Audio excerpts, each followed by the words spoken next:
একটা ভক্তের কি বা নাম হয়, বাবার নাম কি মায়ের নাম কি, কি বা পরিচয়? খানা করে হুসে নাই না হইছে এইটা দিয়া মুচ্চা টুচ্চা আর কি ছোটকালে যা করতেন।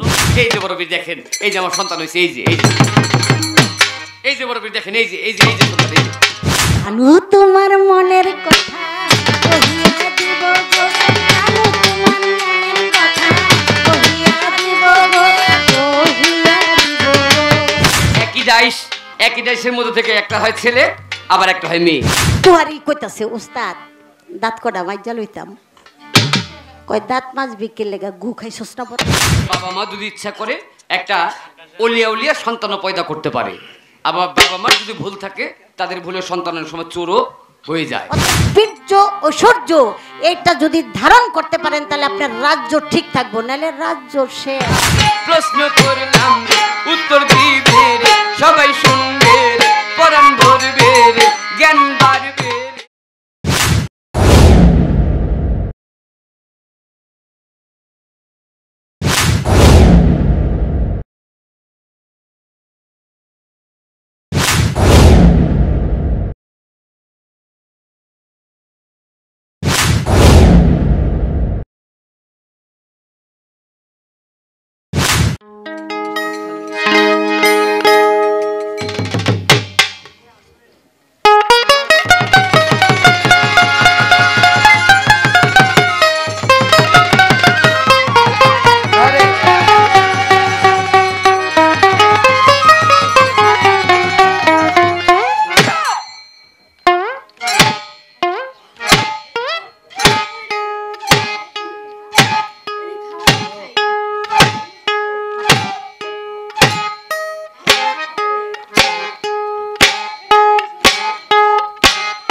এরিয়ে দর্পণে আমার মনের মানুষের সনে আমার মন নাই চান বাবার সনে মিলন হবে কত দিনে মিলন হবে কত দিনে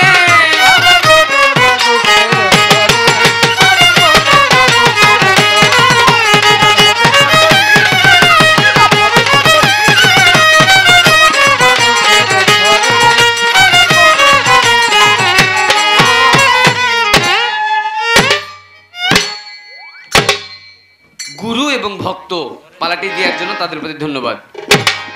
পাশাপাশি ধন্যবাদ জানাই যারা উভয় শিল্পীকে উৎসাহিত করতেছেন, পুরস্কার করতেছেন, এত সুন্দর পরিবেশ দিয়ে গান শ্রবণ করছেন, সকলের প্রতি ধন্যবাদ। পাশাপাশি ধন্যবাদ জানাবো আমাদের আলী আপাকে, এত সুন্দরভাবে গুরুর ভূমিকায় থেকে সুন্দর সুন্দর দুটা গান আমাদেরকে উপহার দিলেন। পাশাপাশি বেশ কিছু কথা বলার জন্য একটা সুযোগ আমাকে করে দিলেন। সেই সুযোগটা হচ্ছে তরিকার জগতে গিয়ে, তরিকতের জগতে একটা ভক্তের নাম কি, তরিকতের জগতে ভক্তের বাবার নাম কি, মায়ের নাম কি, দেশ কোথায়, বয়স কত, মোবাইল নাম্বার কি, মোটামুটি পরিচয়টুকু তরিকত জগতের থেকে জানতে চাইলেন। চেষ্টা করবো অবশ্যই তার প্রত্যেকটা কথার পঙ্খানুরূপে জবাব দেওয়ার জন্য। তার আগে ছোট্ট করে একটা গানের পর চেষ্টা করব আমার গুরু যা আমার কাছে আবদার করলেন, গুরুর আবদারটুকু যেন পূরণ করতে পারি, এই তৌফিকটুকু আল্লাহ যেন দেন, এই দোয়াটুকু আপনারা সবাই অবশ্যই করবেন। তো বিশেষ করে যে কয়টা চ্যানেল আমাদের গানগুলোকে রেকর্ড করতেছেন, প্রত্যেকটা চ্যানেলের প্রতি ধন্যবাদ গানগুলোকে রেকর্ড করার জন্য। আর আপনাদের প্রতি অবশ্যই আবারও শ্রদ্ধাঞ্জলি, ধন্যবাদ জানাবো। এত সুন্দর পরিবেশ দিয়ে ভালো ভালো অনেক আরো বড় বড় আসর পাওয়া যায়, কিন্তু এত বড় আসরেও এত সুন্দর পরিবেশ পাওয়া যায় না। নীরবতা সহকারে যে পরিবেশটা দিচ্ছেন, এই পরিবেশটা দিবেন, এটি আপনাদের কাছে আবদার।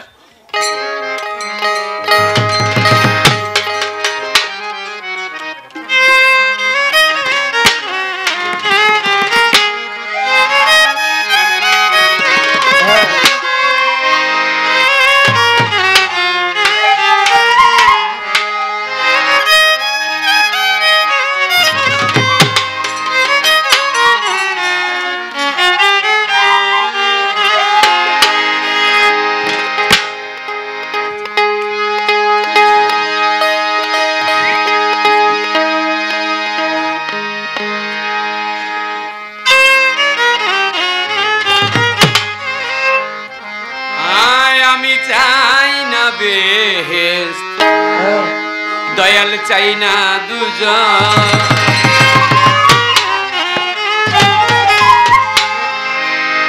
ও দয়াল চাই শুধু তোমারে,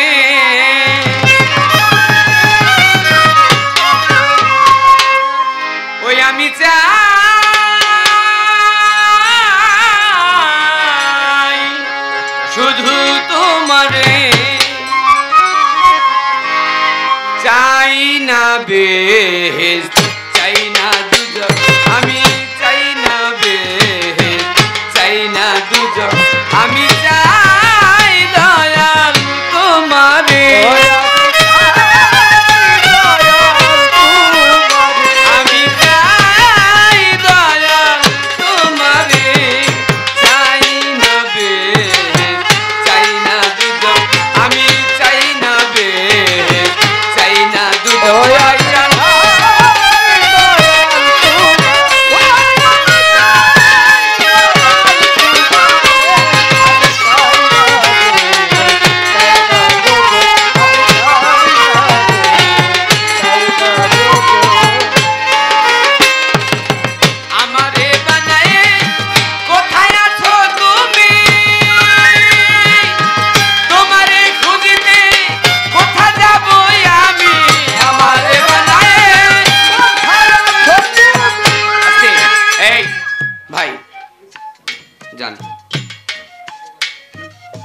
প্রকৃতির ডাক, সবারই প্রকৃতির ডাকে সাড়া দিতে হবে, দৈহিক চাহিদা সবারই আছে, এটা বুঝি আমরা। তারপরে বলবো যারা মুরব্বী তাদের কথা একটু আলাদা, কিন্তু যারা আমার মতো কমপক্ষে আমার মতো যুবক যারা, যাদের শরীরে এখনো শক্তিটা আছে, তাদের প্রতি অনুরোধ করবো একেবারে পায়ে ধরে, যখন গানটা মাত্র শুরু করি তখন এই চলাফেরাটা করলে, শিল্পী যখন গান করে, শিল্পী গান করতে করতে শিল্পীর চোখে, শ্রোতার চোখে চোখ মিশলে মনের মধ্যে একটা ভাব তৈরি হয়ে যায়। ধন্যবাদ। কুমিল্লার প্রয়াত সাধক মহর্ষি মনমোহন দত্তের এই গানটি নেওয়াতে গানের মুখেই এক মুরব্বী 50 টাকা পুরস্কার করলেন, ধন্যবাদ তার প্রতি। যে গানটি নিয়েছে একমাত্র এই কারণে, আমার গুরুজির কাছে আজকে রাতে আমি মনে করব আজকে রাতের জন্য যেহেতু পালা শুরু করে ফেলছি, পালার মধ্যে আমি মনে করব আজকে আলিয়া বেগমের সাথে নয়, প্রকৃতপক্ষে আমার যে গুরু, যিনি আমার গানের গুরু, আমার গানের মালিক, আমি মনে করব আজকে রাতে আমি মাখন চামসার সাথে গান করতেছি। আমার মাখন দেওয়ার কাছে, আমার দয়ালের কাছে আমার যে চাওয়া, ইহকালের কোনো ধন সম্পদ আমার চাওয়ার নাই। আমি চাই না বেহেশত, চাই না দুজক, শুধু মুর্শিদকে যদি পাই তাহলেই আমার সবকিছু পূর্ণ হয়ে যায়। যে বেহেশত আমার দরকার নাই, দুজকও দরকার নাই, বেহেশত দুজকের যে মালিক, ওই মালিককে পাইলেই আমি সার। এই জন্য তার কবিতার গানে বললেন, এই পৃথিবীতে কোত্থেকে আসলাম, কোথায় যাব, এটা একমাত্র দয়াল নিজেই ভালো জানেন। এই জন্য কবিতার গানে বললেন, আমারে বানায় কোথায় আছো তুমি, তোমারে খুঁজিতে কোথা যাব আমি, আমারে বানায় কোথায় আছো তুমি, তোমারে খুঁজিতে কোথা যাব, আমারে বানায় কোথায় আছো তুমি, তোমারে খুঁজিতে কোথা যাব আমি, তুমি আমি মাঝে তফাৎ কি আছে, তুমি আমি মাঝে তফাৎ কি আছে, তুমি আমি মাঝে দয়াল তফাৎ কি আছে, রফা করে দাও একবারে, আমায় রফা করে দাও একবারে, তুমি রফা করে দাও একবারে, চাই না বেহেশ, চাই না দুজক, আমি চাই না বেহেশ, চাই না দুজক।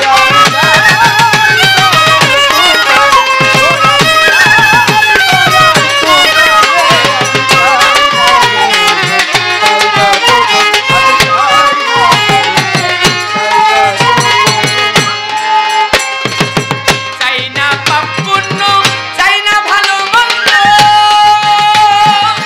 কি জন্যে হয়েছ তুমি এত ছন্দ, চাই না পাপ পুণ্য, চাই না ভালো মন্দ, কি জন্যে হয়েছ, চাই না পাপ পুণ্য, চাই না ভালো মন্দ,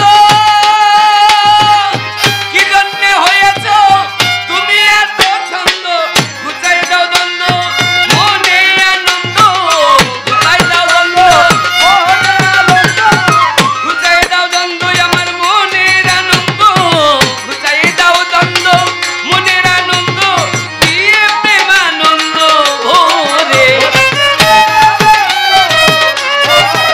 ভরে দিয়ে প্রেমানন্দ ভরে, চাই না বেহেশ, চাই না দুজক, আমি চাই না বেহেশ, চাই না দুজক, আমি চাই দয়াল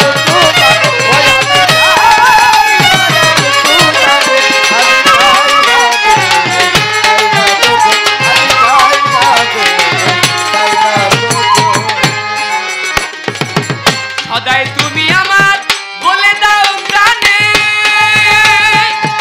আমি চাই তোমারে ভক্তির বন্ধনে, সদাই তুমি আমার বলে দাও প্রাণে, আমি চাই তোমার ভক্তির বন্ধনে, সদাই তুমি আমার বলে দাও প্রাণে,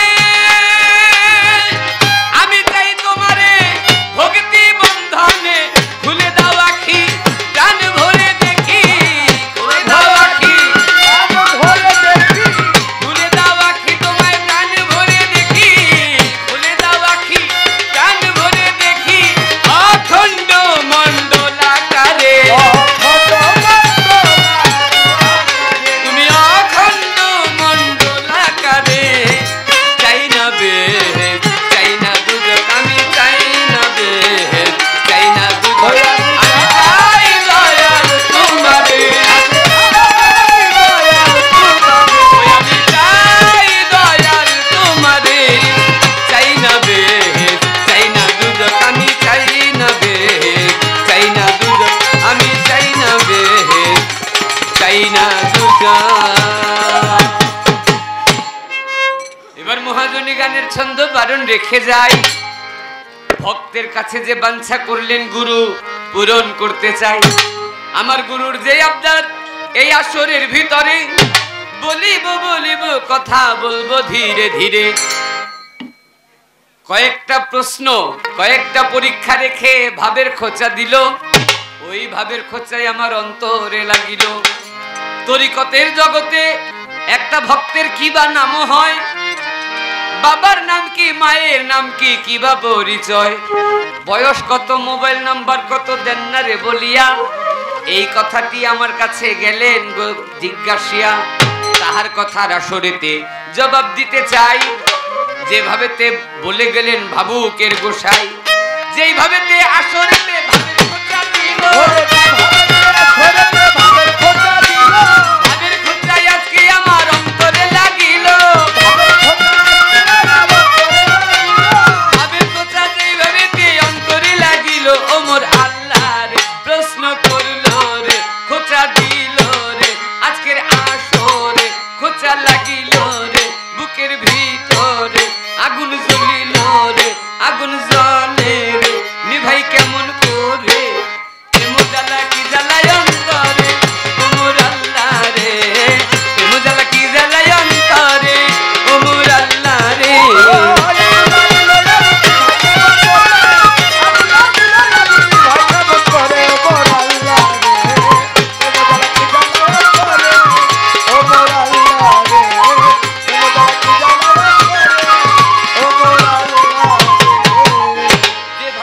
আসরেতে আমার কাছে চায় তাহার কথা পূর্ণ করব, এই না রাজসভার। পৃথিবীতে প্রত্যেকটা মানুষ, আমি বলেন আপনি বলেন, পৃথিবীতে প্রত্যেকটা মানুষ জন্ম নেওয়ার আগে, জন্মের আগে থাকে মায়ের গর্ভে, মায়ের গর্ভের আগে থাকে বাবার মস্তকে, বাবার মস্তকের আগে মাথার উপর যে আসমান, প্রথম আসমান আলমে হিস্সা, দ্বিতীয় আসমান আলমে জেসেম, তৃতীয় আসমান আলমে ইনসান, চতুর্থ আসমান আলমে আরওয়াহ। আরওয়াহ শব্দের অর্থ রুহু, আলম শব্দের অর্থ থাকে জগৎ, আলমে আরওয়াহ রুহের জগৎ। প্রত্যেকটা মানুষ ওই রুহের জগৎ থেকে আসেন বাবার মস্তকে, বাবার মস্তক থেকে মায়ের গর্ভে, মায়ের গর্ভের থেকে এই দুনিয়ার মধ্যে।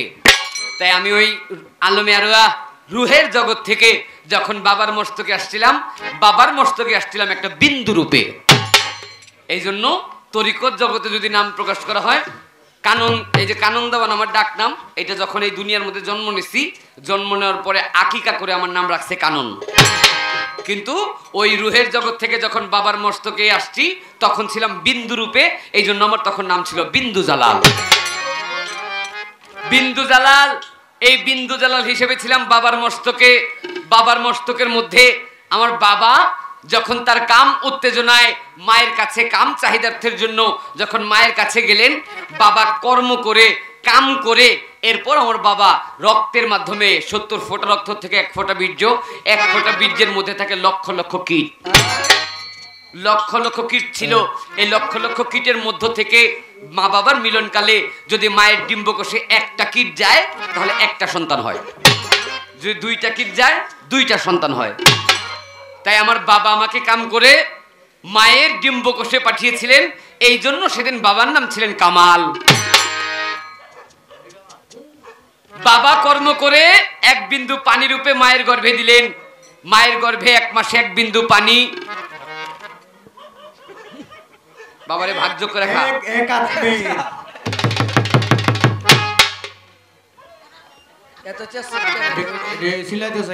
হয়তো আমরা বুঝি না।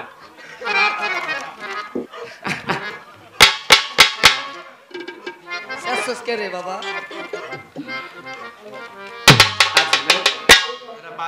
হ্যাঁ, ওর ভাষা ও ওর কথাও বলতেছে। তাই বাবা কর্ম করে কাম করে বাবা দিয়েছিলেন, কামের মাধ্যমে মায়ের কাছে দিয়েছিলেন, এই জন্য বাবার নাম ছিলেন কামাল। বাবা কর্ম করে মায়ের গর্ভে দিলেন, মার গর্ভে 1 মাসে 1 বিন্দু পানি, 2 মাসে রক্ত ঘোলা, 3 মাসে রক্তের চাকা, 4 মাসে 4 দল কুণ্ডলিনী, 5 মাসে পঞ্চাত্তা করে মাওলা দান, 6 মাসে যে বাচ্চার নখ আর চুল গজান, 7 মাসে 7 তালা ভেদ করে, 8 মাসে অষ্টকুঠুরি হয়, 9 মাসে নববিধা ভক্তি দিলে পরে, 10 মাসে আসে শিশু এই দুনিয়ার পরে। তাই আমাকে এবং লক্ষ লক্ষ কীট মায়ের গর্ভে সামাল দিয়েছিলেন, এই জন্য মায়ের নাম ছিলেন সামাল। বাবার নাম, মায়ের নাম। এবার বলেন আপনার দেশ, এই দুনিয়ার মধ্যে ভক্তের জন্য 4টি দেশে গেলেন হইয়া, স্থূল প্রবর্তক সাধক সিদ্ধি বলিব খুলিয়া। স্থূল রূপে ছিলাম যখন মায়ের গর্ভ থেকে দুনিয়ায় পয়দা হয়েছি, বাবার মস্তক থেকে মায়ের গর্ভে গেছি, তখন স্থূল রূপে পানি রূপে ছিলাম। স্থূল রূপ থেকে আস্তে আস্তে মা এই মানব দেহটা গঠন করে দিলেন। তাই মানব দেহ গঠনের পর প্রবর্তক, এখন আমি যদি বলি আমি এখন আছি প্রবর্তকের দেশে, আমার দেশটা হচ্ছে প্রবর্তকের দেশ, এইটা বলিলাম খুলিয়া। এবার বলে তোমার বয়স কত তুমি দাও না গো বলিয়া। তরিকতের জগতে আমি বলবো, যেদিন আমি গুরুর হাতে হাত দিয়ে বায়াত গ্রহণ করছি, মায়ের গর্ভ থেকে যেটা জন্ম নিয়েছি সেটা আলাদা। যেদিন আমি গুরুর কাছে হাত দিয়ে বায়াত গ্রহণ করেছি, ওই দিন একটা বাচ্চা নবজাতক শিশু জন্ম নিলে প্রথম দিন যেমন নিষ্পাপ, গুরুর হাতে হাত দিয়ে বায়াত হইলে ভক্ত হয়ে যায় তেমনি নিষ্পাপ। এই জন্য আজকে আমি বায়াত হয়েছি, আজকে থেকে আমার বয়সের গণনা শুরু। তাই আজকে থেকে আমার বয়স মাত্র 1 দিন, এখনো 1 দিন পুরোপুরি হয় নাই, মাত্র আমার জন্ম, গুরুর কাছে মাত্র বায়াত হয়েছি যেহেতু। এবার ভক্তের দেশে ভক্তের মোবাইল নাম্বার কত দিবেন গো বুঝাইয়া, এই কথাটি আসরেতে বলিব খুলিয়া। মোবাইল আসতে মোবাইলে যোগাযোগ করা হয় কেন? কার যার যার নাম্বার টিপে চাপ দিলে, আমি আলে আপার নাম্বার টিপে যখন সেন্ড বোতামে চাপ দিব, কলটা আলে আপার কাছে যাবে। যখন আমি কাজল দনের নাম্বার টিপবো তখন কলটা কাজল দনের কাছে যাবে। যখন বাবলি সরকারের নাম্বার টিপবো তখন যাবে বাবলি সরকারের কাছে। এরকম যার যার নাম্বার যেমন ভাগ করা, তেমনি ভক্তের নাম্বার হচ্ছে একমাত্র স্মরণ করা। একটা গুরু স্মরণ করার সঙ্গে সঙ্গে ভক্ত তার কাছে হাজির। আর গুরু যদি স্মরণ করে, গুরু স্মরণ করলে চোখের পলকে ভক্তের কাছে যাইতে পারে। কেমনি? আমার খাজা বাবা ভক্ত ছিল, খাজা বাবার ভক্ত ছিল কুতুবউদ্দিন নাম। এই কুতুবউদ্দিন একদিন বাজান কি করিলেন কাম।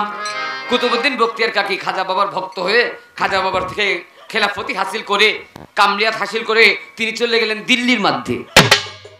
ভারতে খাজা বাবার যে রওজা, খাজা বাবার যে খানকা আজমির, আজমির থেকে 440 কিলোমিটার দূর দিল্লি।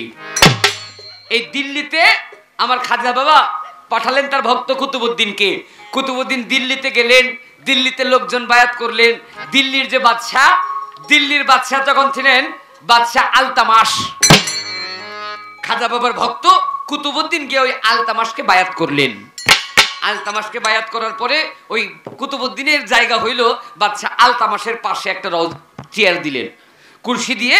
সবসময় বাদশাহ আলতামাস তার রাজদরবারে বসে, কুতুবউদ্দিন গিয়ে তার পাশে বসা থাকে। 1 দিন 2 দিন 3 দিন যায়। প্রত্যেকটা এলাকায় যেমন কিছু নিন্দুক থাকে, ওই আমার দিল্লির মধ্যেও কুতুবউদ্দিনের আমলে কয়েকজন নিন্দুক ছিল।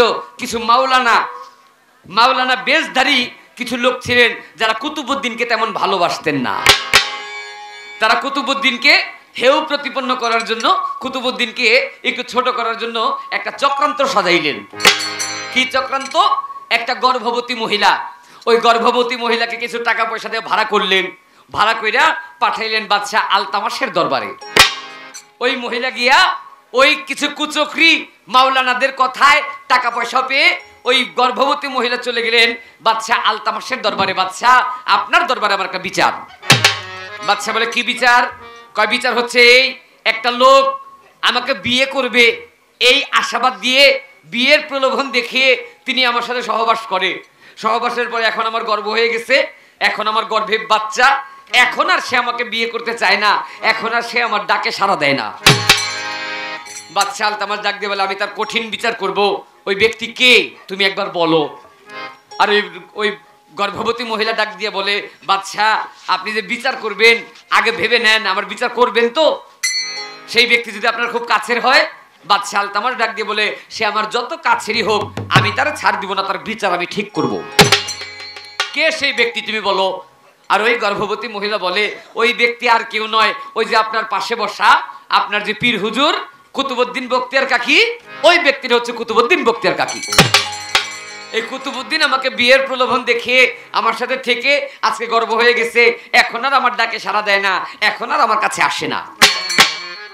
কুতুবউদ্দিন বখতিয়ার কাকি। আর এই কথা বলার সঙ্গে সঙ্গে ওই যে বেশধারী মাওলানা ছিল, যারা বেশধারী মাওলানা ওরা সবাই সাক্ষী দিতে লাগলেন, বাদশাহ আমরা তার সাক্ষী, আমরা দেখছি কুতুবউদ্দিন ওই মহিলার বাড়িতে যাইতে আসছে। এই কথার পরে বাদশাহ আলতামাস ডাক দিয়ে কুতুবউদ্দিন বখতিয়ার কাকাকে বলতে লাগলেন, আপনি আমার পীর হইতে পারেন, কিন্তু আমি তো বাদশাহ, বাদশাহ তো বিচারক, আমার বিচার করতে হবে। তো আমি এখন যে মহিলার কথায় যে বিচার করব, মহিলা তো তার সাক্ষী দেখাইলেন, পীর হুজুর আপনার কোনো সাক্ষী নাই? কুতুবউদ্দিনকে যখন জিজ্ঞেস করলেন যে আপনার কোনো সাক্ষী নাই, আর এই কথা বলাতে কুতুবউদ্দিন বললেন, হ্যাঁ আমার একটা সাক্ষী আছে। আমার সাক্ষীকে, আমার সাক্ষী হচ্ছে আমার পীর হুজুর, আমার যিনি তরিকার বাদশাহ, যিনি আমার গুরু, আমার মঈনুদ্দিন চিশতি খাজা বাবা। কুতুবউদ্দিন বর্তমানে আমরা যেমন টেলিফোনের বাটন চাপ দিলেই কল চলে যায়, ঠিক তেমনি কুতুবউদ্দিন কল করলেন, শুধু চোখ দুইটা বন্ধ করে মনে মনে একবার খাজা বাবার নাম নিলেন, খাজা বাবাকে একবার স্মরণ করলেন। আর খাজা বাবাকে স্মরণ করার সঙ্গে সঙ্গে 440 কিলোমিটার দূর থেকে খাজা বাবা চোখের পলকে গিয়ে হাজির হয়ে গেলেন। চোখের পলকে খাজা বাবা গিয়ে হাজির। কিরে কুতুবউদ্দিন, তোর কি বিপদ? কুতুবউদ্দিন বখতিয়ার কাকে ডাক দিয়ে বলে, বাবা এই মহিলাকে আমি চিনিও না, কিন্তু মহিলা বলতেছে যে তার সাথে আমি থাকছি, তার ঘরে গেছি। আমার খাজা বাবা বাদশাহ আলতামাসকে ডাক দিয়ে বলে, বাদশাহ তুমি তো বিচার করবা, এই যে মাওলানা যে সাক্ষী, এই সাক্ষীগুলো হচ্ছে মিথ্যে সাক্ষী। আমি তোমাকে একটা নগদ সাক্ষী দিতে চাই। কেমন সাক্ষী? ওই যে গর্ভের যে বাচ্চা, এই গর্ভের বাচ্চা সাক্ষী দিবে বাচ্চার বাবাকে। বাদশাহ আলতামাস ডাক দিয়ে বলে, গর্ভের বাচ্চা আবার কখনো কথা বলতে পারে? আমার খাজা বাবা বললেন, যদি আমার আল্লাহ চায় তাহলে গর্ভের বাচ্চাও কথা বলতে পারে। আমার খাজা বাবা ডাক দিয়ে বলেন, এই গর্ভের বাচ্চা, তোমার বাবাকে তুমি এইটার পরিচয় দাও। আর বলার সঙ্গে সঙ্গে গর্ভের থেকে ওই ছোট্ট শিশু বাচ্চা, গর্ভের বাচ্চা আমার খাজা বাবাকে ডাক দিয়ে বলে, আসসালামু আলাইকুম ইয়া খাজা মঈনুদ্দিন। হে খাজা বাবা, আমার মা একটা অসতী মহিলা, আমার মায়ের চরিত্র তেমন ভালো না, আমার বাবা যে ব্যক্তি ওই ব্যক্তি এখানে কেউ নাই। কুতুবউদ্দিন আমার বাবা নন, কুতুবউদ্দিন কোনোদিনও আমার মায়ের কাছে কোনোদিন যান নাই, কুতুবউদ্দিন একেবারে নির্দোষ। তখন সবাই বুঝতে পারলেন যে কুতুবউদ্দিন নয়, ওই যে বেশধারী যে মাওলানা ছিল তারা চক্রান্ত করে কুতুবউদ্দিনকে লজ্জা দেওয়ার জন্য এই কাজ করলেন। তাই গুরু শিষ্যের নাম্বার হইল স্মরণ করা ভাই। এই পর্যন্তই আসরে কথা বলে যাই। এই তো তাহার জিজ্ঞাসা ছিল, আমি দিলাম শেষ করিয়া, সামনের দিকে এইবার আমি যাইব রে বাড়িয়া। গুরুর কাছে কত ভক্ত কত কিছুর লাগি যায়, এবার আমি গুরুর কাছে চাইব রাজসভায়। দেখবেন গুরুর কাছে কত ভক্ত। ভান্ডার শরীফ, এই যে আজকে যার নামে গান করতেছি, মনাই চাঁদ শাহ, মনাই চাঁদ বাবা, মনিরুদ্দিন মুন্সি, মনিরুদ্দিন মুন্সি মানিকারচর, ওই দরবারেও আমার তৌফিক ঘটেছে গান করার জন্য আপনাদের চরণধুলিতে। তো মনিরুদ্দিন মুন্সি দরবারে গেলে দেখা যায় কোনো ভক্ত মুরগি নিয়ে আসছে, কোনো ভক্ত ছাগল নিয়ে আসছে, কোনো ভক্ত টাকা পয়সা নিয়ে আসছে। বাবা 12 বছর হয়েছে, 12 24 বছর হয়েছে, বিয়ে শাদী করছি, সন্তানাদি হয় না। আছেন এমন ভক্ত? গুরুর দরবারে যায়, বাবা 24 বছর 3 12 36 বছর হয়ে গেছে, সন্তানাদি হয় না। আমার বড় পীর আব্দুল কাদের জিলানী, বড় পীরের কাছে এক মহিলা একদিন গেছে, বড় পীর আপনি আমার জন্য দোয়া করেন, আমার তো সন্তানাদি হয় না। বড় পীরকে যাও, আমি তোমার দোয়া করে দিলাম, তোমার একটা সন্তান হবে। 1 বছর পরে মহিলা আসছে, একটা সন্তান হয়েছে, বড় পীরের দোয়া কবুল হয়ে গেছে, একটা সন্তান হয়েছে, কিন্তু সন্তানটা হয়েছে একটা মাইয়া সন্তান। আর মাইয়া হয়েছে বইলা ওই মহিলার মনের মধ্যে শান্তি নাই। এই মাইয়া নিয়ে চলে গেছে আবার বড় পীরের দরবারে। চিন্তা করছে চেহারা দেখলে যদি না বুঝে যে এটা মেয়ে না ছেলে, এই জন্য নাভির নিচ থেকে যে পর্যন্ত দেখলে বোঝা যায় যে মেয়ে সন্তান, ওই নাভির নিচ থেকে কাপড়টুকু খুলছে। কাপড়টুকু খুলে আমার বড় পীরের কাছে নিয়ে গেছে। বড় পীর, ওই যে 1 বছর আগে আসছিলাম, ওই যে আপনি আমার দোয়া করছিলেন একটা সন্তানের জন্য, এই যে বড় পীর দেখেন, এই যে আমার সন্তান হয়েছে, এই যে এই যে বড় পীর দেখেন, এই যে সন্তান, এই যে। এই বারবার এই যে বলে সামনে নিয়ে দেয়, বড় পীর যেন দেখতে পারে যে মাইয়া সন্তান হয়েছে। আর বড় পীরের একটা নাম হচ্ছে অন্তর্যামী। বড় পীর অন্তর্দৃষ্টিতে বুঝলেন যে মাইয়া হয়েছে বইলা ওই মহিলার মনের মধ্যে শান্তি নাই।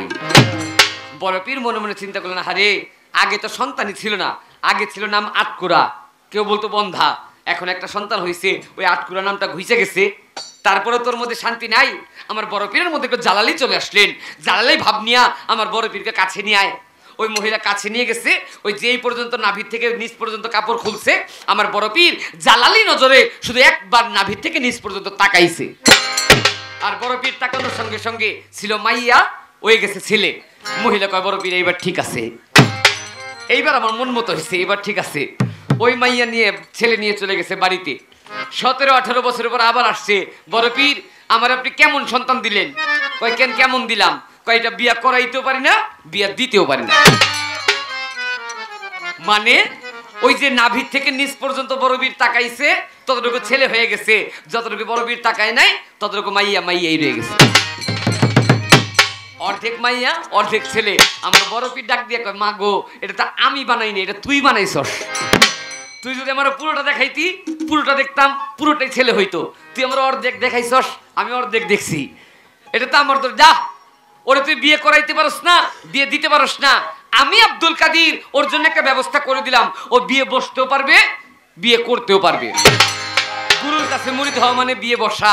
তিনি বড় পীর আব্দুল কাদের জিলানীর কাছে মুরিদ হয়েছিলেন। বড় পীর তার একটা তরিকার মালিক বানিয়ে দিয়েছিলেন। সে নকশবন্দিয়া তরিকার মালিক হয়েছিলেন। সে শাহাবুদ্দিন সরওয়ার্দী যার নাম। তার কাছে হাজার হাজার মানুষ মুরিদ হয়েছিলেন। তাই গুরুর কাছে অনেকে যায় এরকম একটা সন্তানের জন্য। আবার দেখবেন অনেকে গিয়ে সন্তান চায় ছেলে, হয়েছে মাইয়া। ছেলে চায় সুন্দর, হয়েছে কালো। এই জন্মতত্ত্বের বিবরণগুলো নিয়ে কেন এরকম হয়? আসলে পিতামাতার দোষ নাকি আল্লাহ দেন নাকি জন্মের দোষ? দোষটা আসলে কোন জায়গায়? এই বিষয়টা নিয়ে আমার গানের কথাগুলো একটু লক্ষ্য করবেন।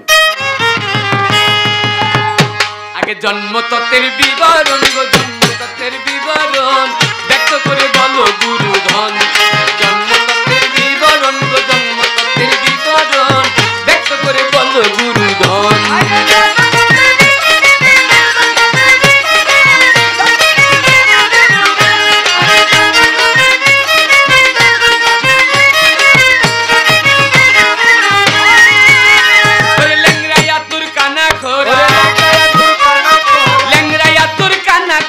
কি কারণে হয় জনম ব্যক্ত করে বলেন গুরুধন।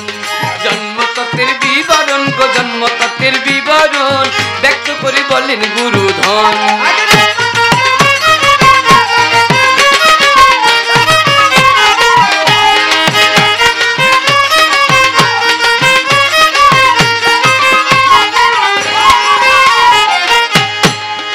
দয়াল এক লোকের তিনটা পোলা, হইল কেন আরেকটা কালা?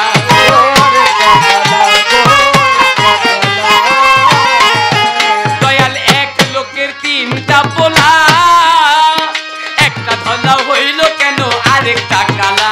আবার আরেকটা হইল শ্যামলা, আরেকটা হইল শ্যামলা। তিনটা কেন তিন রকম ব্যক্ত করে বলেন গুরুধন। জন্মতত্ত্বের বিবরণ গো, জন্মতত্ত্বের বিবরণ ব্যক্ত করে বলেন গুরুধন।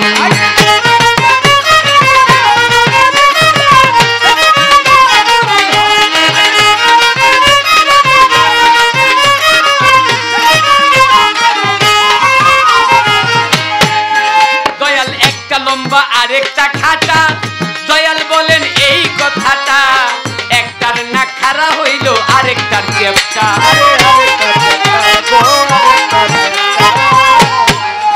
দয়াল একটা লম্বা আরেকটা খাটা, দয়াল বলেন এই কথাটা। একটার না খাড়া হইল আরেকটার চেপটা। আবার একটা বেটি একটা বেটা, একটা বেটি একটা বেটা, এক একটা এক এক রকম ব্যক্ত করে বলেন গুরুধন। জন্মতত্ত্বের বিবরণ গো, জন্মতত্ত্বের বিবরণ।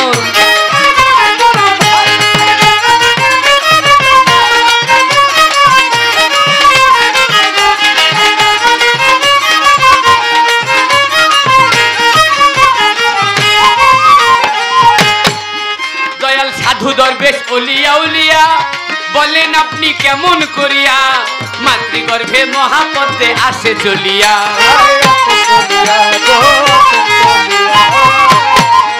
দয়াল সাধু দরবেশ ওলিয়া উলিয়া বলেন কেমন করিয়া? মাতৃগর্ভে মহাপদ্মে আসে চলিয়া। আপনি তত্ত্বে বিধান কন খুলিয়া, তত্ত্ব বিধান কন খুলিয়া শুনতে মনে আকিঞ্চন ব্যক্ত করে বলেন গুরুধন। জন্মতত্ত্বের বিবরণ গো, জন্মতত্ত্বের বিবরণ।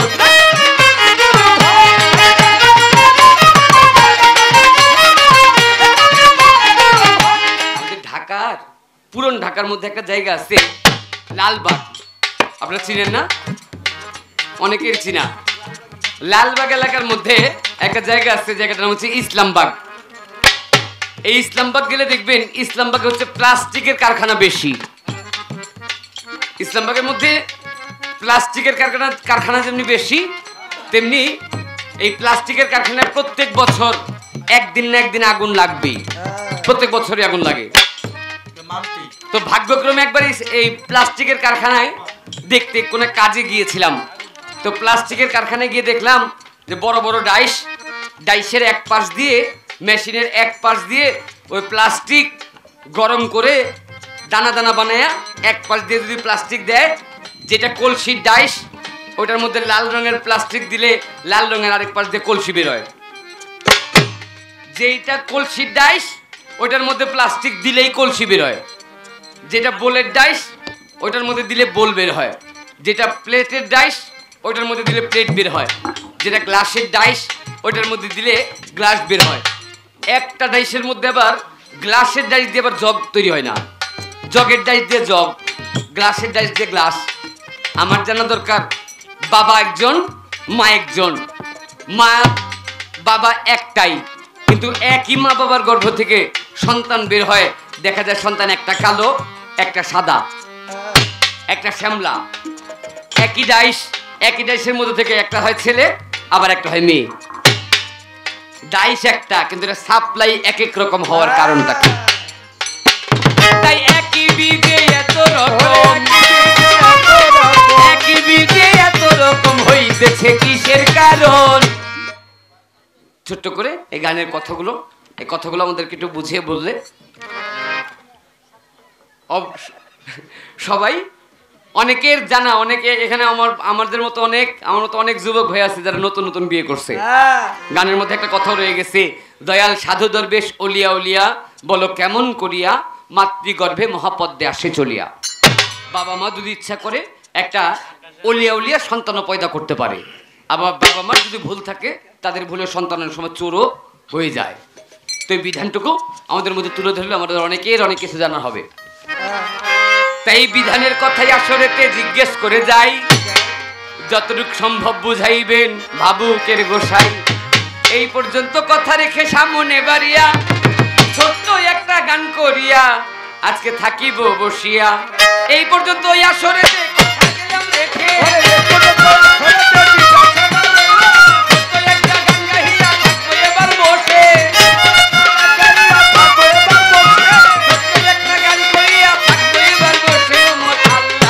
প্রশ্ন করলাম উত্তর দিবে রে, সবাই শুনবে রে, পরাণ ভরবে রে, জ্ঞান বাড়বে রে, প্রেম জ্বালাটি জ্বালায় অন্তরে।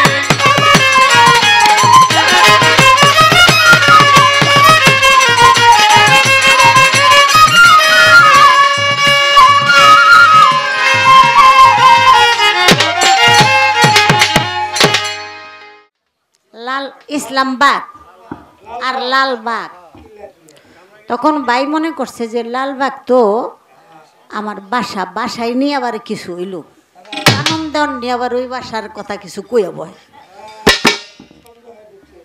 তারপরে হলো ইসলামবাগ, ওখানে তো আমার ব্যবসা বাণিজ্য, ওখানে নিয়ে আবার কিছু হইয়া বইল। এক বেডা পায়খানা করে হুসে নাই না হইছে, এইটা দিয়া মুচ্চা টুচ্চা আর কি ছোটকালে যা করতেন, চাকা দিয়া ঢিলা খুলুপ করছে আর কি। কেডা এত ঝামেলা করে,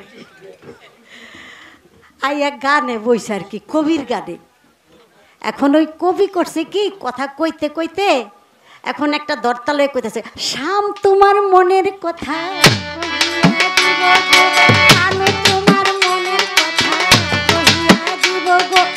মানে কৃষ্ণের নামই তো শাম না, কৃষ্ণের নামে কিন্তু কানু, কিন্তু যে বেড়ায় আজ্ঞা হুসেন নাই হ্যান নামও আবার কানু। এন কানুর তো গুয়া খাজনি শুরু হয়ে গেছে গা, বারবার খালি ঘুরে আর কয়, কানু তোমার মনের কথা কহিয়া দিব গো, কানু তোমার মনের কথা কহিয়া দিব গো, কহিয়া দিব গো, কহিয়া দিব গো, কহিয়া দিব গো, কহিয়া দিব গো,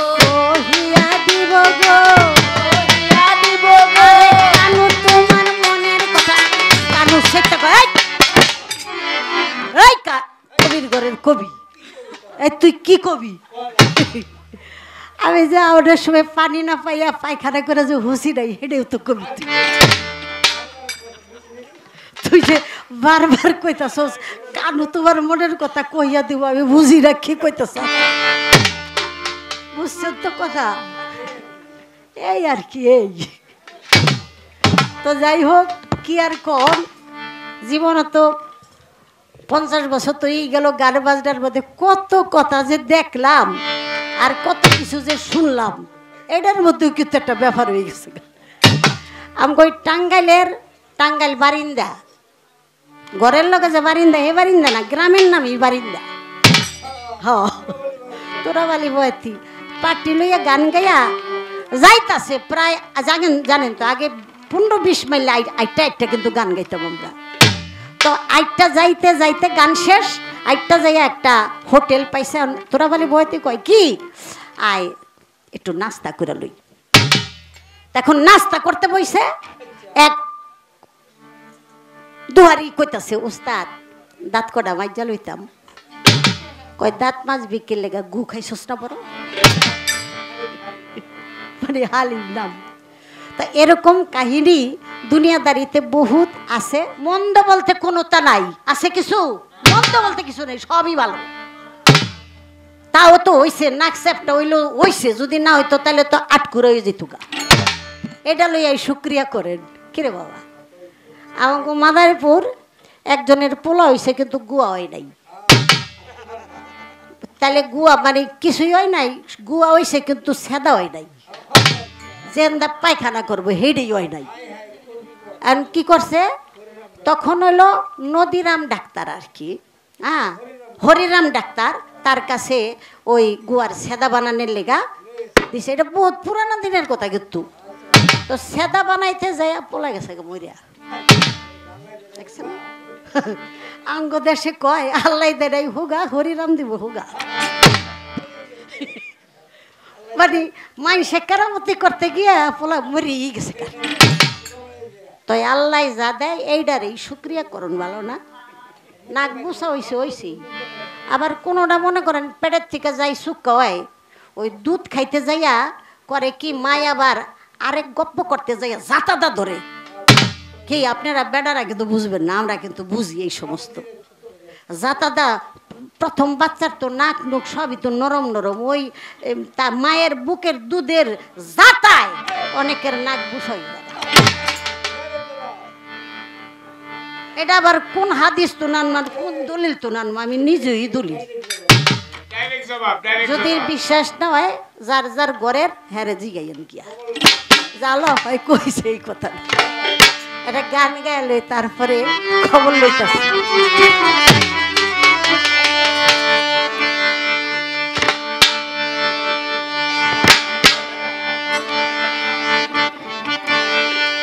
সময় গেলে সময় গেলে সাধন হবে না, আরে মন সময় গেলে সাধন হবে না।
ঘরের দুশ্মন বিভীষণ।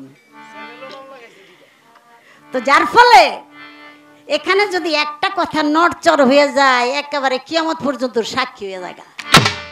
এলাকা কথাটা আবার গুছাই কইলাম, কারণ আমার গুছান আমারে গুছাইতে হবে, আমারে কেউ গুছাই দিব না, এই বান্ধব নাই। বিয়ে করা সুন্নত আর ফরজ ছিল পরে। এখন ফরজ তো বুঝলাম, ফরজ মানে খরচ না, ফরজ মানে ফরজই।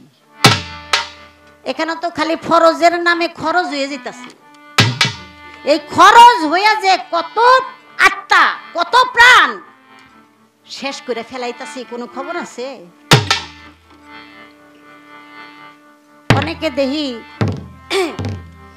বাপে 2 মুন্না বোঝাটা ঠাস করে তুলে লাই, আর পোলারে কয় ধর বোঝাটা ধর, পোলায় কয় আমি মাথায় তুলতে পারি না, আমার মাথা ঘুরায়, মাজা ভাঙ্গে আসে।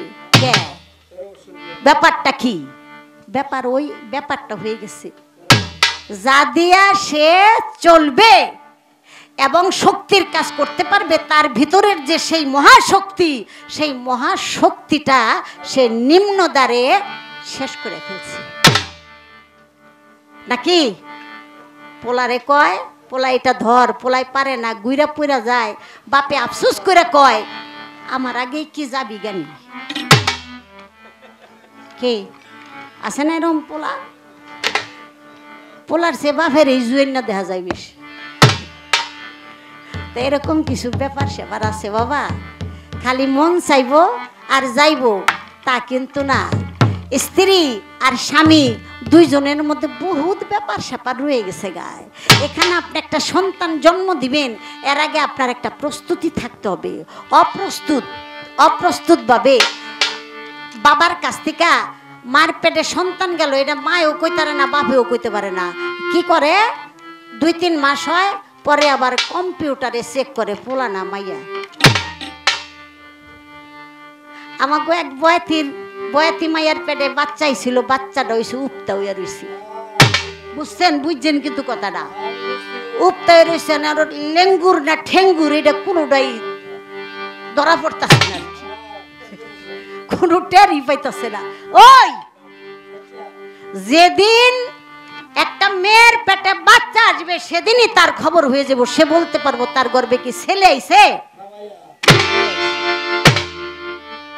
সরাসরি না বুঝলো তারে স্বপ্নের মাধ্যমে ঠিকই বুঝতে পারবো, তবে সে জ্ঞানী হইতে হবে। কে জ্ঞানী হইতে হবে। আর যে নাকি সন্তান দিল সেও বুঝতে পারবো যে আমার কাছ থেকে কি ছেলে গেল না মেয়ে গেল। এটা বুঝের দেশে যাইতে হইব, তার তরিকা জানতে হইব, তার গুরুর কাছে সময় গমায় বুঝতে হইব। শত রজ তম। আপনারা তো বাবারা, আপনারা হলেন স্বামীর জাত, স্বামী মানে মালিক, আপনাদের কাছে হলো বীর্য। বীর্য এটার নামই হলো ঐশ্বর্য। অত বীর্য ঐশ্বর্য এটা যদি ধারণ করতে পারেন তাহলে আপনার রাজ্য ঠিক থাকবো, নাহলে রাজ্য শেষ। আপনার রাজাটাই তো বীর্য নাকি? রাজ্য আছে, রাজা নাই, এই রাজ্যের কোনো দাম আছে?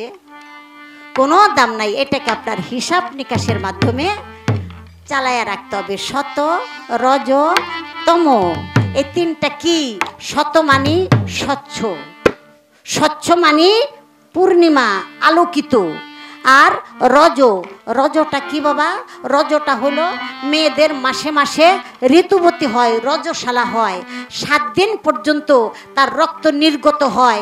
এই 7 দিনের মধ্যে কোনো পুরুষ যদি তার বিবির বাসরে যায় তাহলে আল্লাহ বলছে সেটা জিনা সমতুল্য পাপ হবে। কি এটা কি কোনো ফাউয়া ফাউয়া আনন্দের জিনিস? ফাউয়া ফাউয়া আনন্দের জিনিসটা হিসাব নিকাশে যাইতে হবে। কারণ আপনি যদি রক্তের মাধ্যমে, আপনি যদি পানির মধ্যে বীজ বপন করেন তাতে ফসল ফলবে না, তার শরীর থেকে রক্ত নির্গত হয়। তখন যদি আপনার পিতৃধন সেখানে নির্গত করেন, সেখানে ফেলেন, তাহলে এটা কোনো কাজে আসবে না। এখানে আপনি আপনার আত্মাকে হত্যা করলেন, অতএব আপনি খুনের আসামি।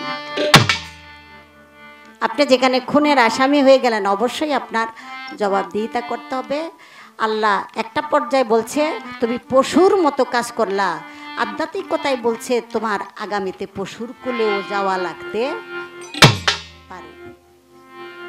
হিসাব নিকাশ বাবা, একটা মুহূর্ত শুধু মানব সন্তান হবে, অলি আল্লাহ হবে, একটা মুহূর্ত সারা রাতের মধ্যে একটা সময় আছে তখন শুধু অলি আউলিয়ার বিচরণ এবং রুহানি কারবার। ওই মুহূর্তে যদি কেউ স্বামী স্ত্রী বসবাস করে, দুইজনে পুত পবিত্র হয়ে এবং দুইজনে আল্লাহর কাছে চাওয়া পাওয়া ভালোভাবে যদি মনোনিবেশ থাকে, তাহলে সেই ঘরে ভালো সন্তান হবে, অলি আল্লাহ হবে। আর যদি অন্য সময় সারা রাতের মধ্যে একটা সময় আছে, ওই সময় যদি কোনো পিতার মস্তক থেকে মায়ের গর্ভে সন্তান যায়, সে যদি প্রেসিডেন্টের পোলাও হয়, ওই চোর ওইব ওইব ওইব। ওর চুরি থেকে কোনো মাপ নাই, বাপের পকেট নিজের পকেটে টাকা নাই, আরেকজনের পকেটে হাত দিয়ে বয়ে থাকে। এটা কিন্তু তার কিসের জন্য? টাকার অভাবে না, তার কিন্তু ওই যে জন্ম লগ্নের মধ্যে একটা চোরের চরিত্র ঢুইকা রয়েছে। এখন এত হিসাব নিকাশ করে চলে কে? আইলাম গেলাম, পাইলাম গেলাম, দেখলাম শুনলাম, কিছুই বুঝলাম না এই কারবারের মধ্যে। কিন্তু কানুন দেওয়ান আমার একটা মনে করেন চিকন মায়ের দিছে, এটা হলো সিফা মায়ের। এই প্রশ্নগুলি জিজ্ঞাসা করার মানে হলে আমার অনেক গোছাই গোছাই কইতে কইতে সময় লেগে যাব, তবে মোটামুটি বলার চেষ্টা করলাম। আর দুই একটা কথা আছে, আপনারা তো বুঝের মানুষ, এত বুঝানোর দরকার নাই। এখন আমাকে ওই সমস্ত বন্ধের পর্যায়ে অর্থাৎ বেডি লইয়া কান্দাকান্দি করে আমাকে কোনো লাভ নাই। এখন আমরা শুধু বলবো গুরুর কাছে যান, গুরুর সাথে প্রেম করেন, গুরুর কাছে সর্বস্ব বিক্রি করে দেন, আপনার দায় দায়িত্ব সম্পূর্ণভাবে গুরুই করব, তখন আপনার আর কোনো বিপদ থাকবে না। প্রীতি প্রীতি প্রীতি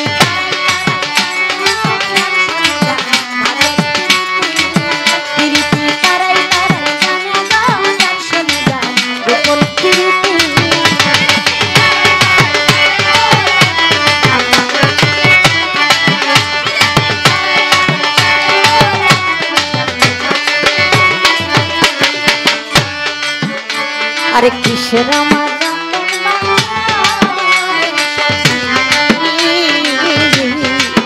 আলো সখী কিসের হলুদ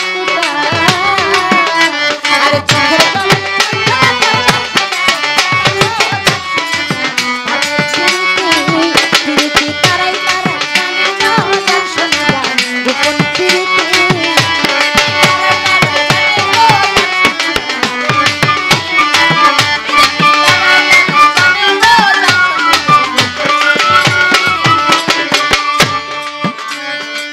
শত হইল পূর্ণিমা আলোকিত মন, ওই সময় যদি সন্তান হয় গো জনম, তখন সন্তান জন্ম নিলে কি হইবে ভাই, ফর্সা হইবে সন্তান সবাইকে জানাই। যদি সে তম মানে অন্ধকার, কি 15 দিন ফর্সা আর 15 দিন অন্ধকার, ওই অন্ধকারের ভিতরে যদি সন্তান পিতার মস্তক থেকে মায়ের গর্ভে যায়, তাহলে সেই সন্তান হবে কি কালোই বলি না, মানে গার রংটা কালো। বলার চেষ্টা করলাম এই অন্ধকার কিন্তু অন্ধকার না, আর এই পূর্ণিমা কিন্তু পূর্ণিমা না। এই অন্ধকার আর পূর্ণিমা, অমাবস্যার পূর্ণিমা, এটা কিন্তু বেড়াগো কাছে না, এটা হলো বেডিগো কাছে। বেডিগো তো কিছু মনেই করলেন না, বেডির এই তো আসল খুঁড়ি লাডি। হ্যাঁ যদি ইচ্ছা করে তাহলে আপনারে অক্ষয় রাখতে পারে, অখণ্ড রাখতে পারে। আর হ্যাঁ যদি লড়াছড়া করে দাদারও ক্ষমতা নাই। অতএব গড় সই রাখতে হইব, কইছে গড় যার সই ব্যাগ সই, গড় যার নরমরায় হ্যাঁ মরার আগেই মরা। এজন্য কথাটা বললাম, যেদিন যেদিন নাকি মেয়েরা ঋতুবতী হয়, সেদিন মনে মনে করেন চন্দ্র হয় উদয়। সেই থেকে চন্দ্রই উদয় 11, 12, 13, 14 ভিতরে যদি সন্তান জন্ম দেন, ফর্সা হইব এবং হায়াত বেশি পাইব। বললাম একটা গোপন কথা, হায়াত আমাকে তো এমনও শেষ। তখন যদি সন্তান গর্ভে আসে তার হায়াত বেশি হবে এবং ফর্সা হবে। আর যদি অমাবস্যা অর্থাৎ 15 দিন পরে থেকেই তো অমাবস্যা শুরু হয়, যদি ওই দিক দিয়া মনে করেন 21, 22, 23, 24, 25 এর মধ্যে যদি সন্তান গর্ভে যায় তাহলে ওই সন্তান পেটে আইব ঠিকই, তো বেশি হায়াত পাইব না, পোলাপান মইরা জায়গা। আপনারা কাম দেনার কোন আল্লাহ রে অমুকের পোলা এতটি দিয়া থুইছো, হ্যাঁ গো নেও না আমার দাইল হয়ে গেল গা, একটু ডাঙ্গর হইতে দিলা না। কত স্বপ্ন ছিল, কত আশা ছিল। আপনার স্বপ্ন তো আপনিই ভাঙ্গা থুইছেন, আল্লাহ কি করবে? আপনি যখন জন্ম দিয়েছেন তখনই তোর হায়াত আপনিই খাইয়া লাইছেন। এটা হিসাব নিকাশের বিষয় বাবা। আন্তাজি আল্লাহ রে দোষ দিয়া দোষী হইয়েন না, এটা হিসাবে থাকবে। আশা করে বলে দিলাম ধন্য রাজা সরে, এই সমস্ত পাওয়া যাবে গেলে আপন ঘরে। যার নাকি ঘরে স্ত্রী সহধর্মিণী হয়, বিবির সাথে করবে না গে প্রেমের পরিচয় গো।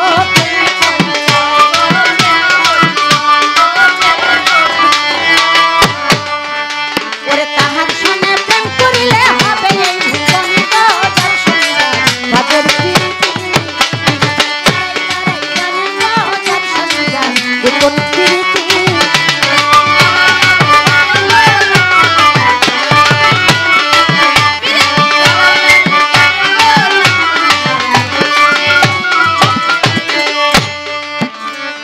বাবার চন্দ্র দেহের মধ্যে ঘোরাঘুরি করে, চন্দ্র যদি থাকে বাবা আঠুর ভিতরে, হাঁটুর ভিতরে চন্দ্র নিয়া বাসর ঘরে গেলে, সেদিন যদি মিলনে জন্মে এক ছেলে, সে কিন্তু হবে ল্যাংড়া সবারে জানাই। সেই কথাটা বলে দিলাম ওরে গুণের ভাই। চন্দ্র যদি চোখে থাকে জন্মিলে সন্তান, অন্ধ হইয়া জন্ম নেবে জানিয়া সেখান। চন্দ্র যদি থাকে বাবা গুজ্জমূলের উপরে, তখন যদি সন্তান জন্ম হয় গো মায়ের ঘরে, সেই সন্তানটা খোঁজা হবে সবারে জানাই। আরে গুরুর কাছে না গেলে পাওয়ার কায়দা নাই।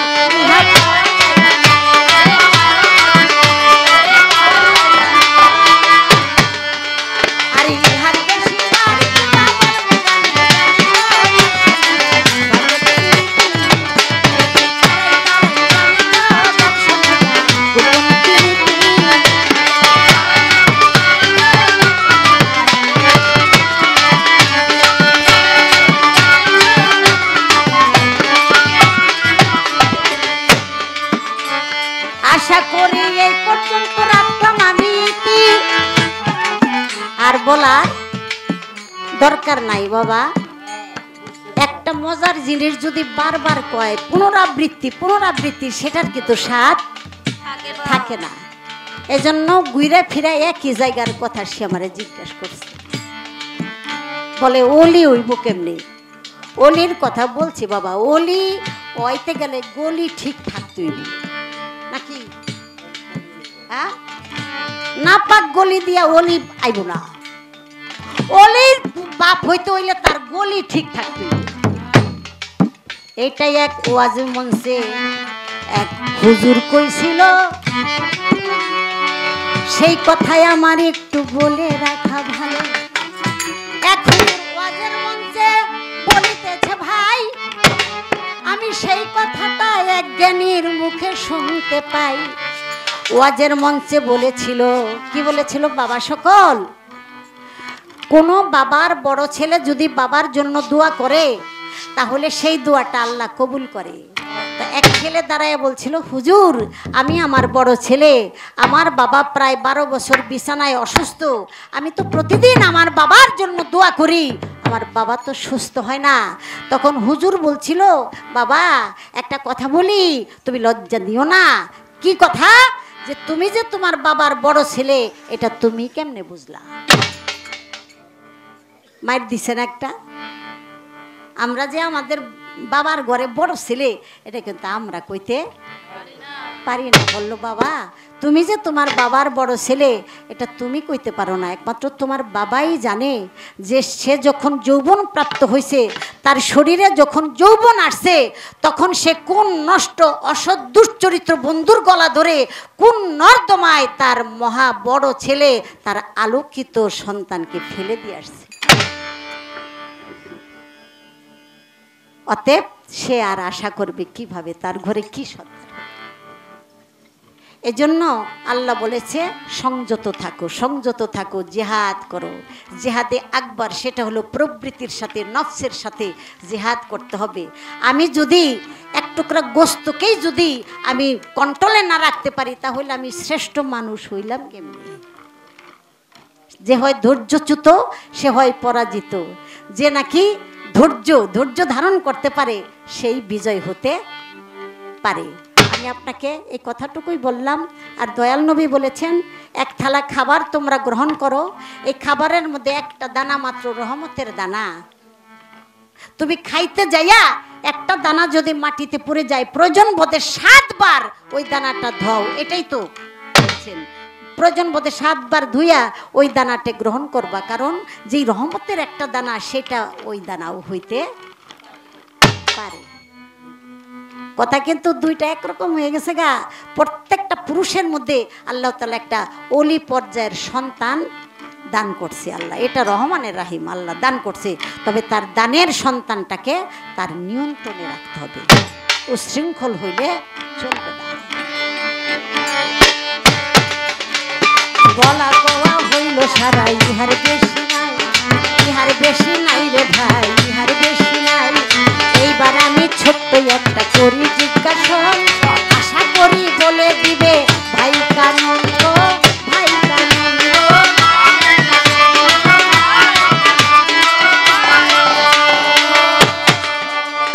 বললে কথা ভালো লাগবে ওরে গুণের ভাই। আরেকটা বাড়ি দাও। এই তো আসলে আমগো কামাল, জলিল, তারপরে জামাল, এরা হলো শৌখিন ঢুলি, ওরা কিন্তু জাত ঢুলি না। কি আপনারা কইতে পারেন কিরে বাড়িটা দি কইয়া দিল আফায়, কারণ জাত ঢুলি হইলে সে বাড়ি এমনি দিব, এর লেগা কিছু হিগাই দিত আর কি। যত বড় বেড়াই হোক আমগো কাছে তো ফলাফল হই না, এটা কোনো মাইন্ডে নিয়েন না আপনারা।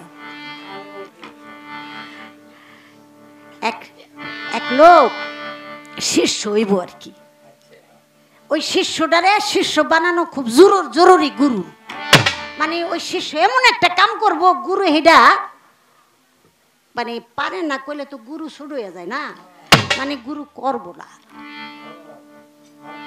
আর ওইটারে শিষ্য বানাইতে হইব না। ওই শিষ্য আবার গার্তেরা কয় আমি আপনার কাছে বয়াত হইতে পারি, মুরিদ হইতে পারি, কিন্তু আপনি আমার লগে এক থালে খাইবেন। দেখছেন কামটা কি করছে? গুরু আর শিষ্য এক থালে কেমনে খাই কোন? খাইতে পারে যখন নাকি আমি তুমি, তুমি আমি চুন হলুদ হয়ে যায়, তখন কেডাই গুরু কেডাই শিষ্য। তখনও তো ভালো মতো শিষ্যই হয় নাই, শর্ত দিছে এটা। এখন গুরু মনে করেন প্রয়োজন, এটার প্রয়োজন, তখন বললো ঠিক আছে খাবো। তো এমন একটা প্লেটের মধ্যে খাইলো, কিন্তু ওই প্লেটের মধ্যে খাওয়ার পরও গুরুর ভাগ আলাদা, শিষ্যের ভাগ আলাদা। অর্থাৎ প্লেটের মধ্যে একটা দেয়াল দিয়ে দিল। হ্যাঁ, কেউর দানা আর কেউর এরিয়ায় যাইব না আর কি, একটা দেওয়াল দিয়ে দিল। সেই থালটা বর্তমানেও আমাদের দেশে আছে। হ্যাঁ, আমি আমার বাড়ির কাছে জিজ্ঞাসা করি, আপনি বলেন সেই থালটা কোন থাল? আমি সেগুলো হনো দেখাইতে পারুম থালটা।